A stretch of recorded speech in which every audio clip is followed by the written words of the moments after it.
Maana kwamba ulimpenda sana. Ulimwenzi sana. Kitu kama hicho nafikiri. Kumbukumbu moja ambayo Shamira ni gani? Kumbukumbu moja ambacho utajisaulisha nacho kuhusu Shamira. Kumbukumbu Shamira alikuwa mtiifu. Alikuwa na heshima, anatii, msafi. Anajali. Okay, basi fikiri katika tuachane na Shamira, tuje katika labda ngoma zako. Pia na kwamba una ngoma so far so good, taki kurudi kwenye muziki, una ngoma mbili. Dunda idea imetoka wapi?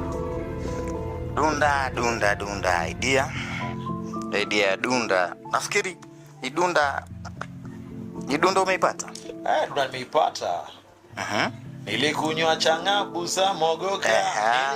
Nilikuwa sana. Hebu achia kafela bwana. Nafikiri Dunda idea imetoka tu kwa maisha. Kwa maisha niliketi chini nikaangalia maisha ya vijana wenzetu wengi ambao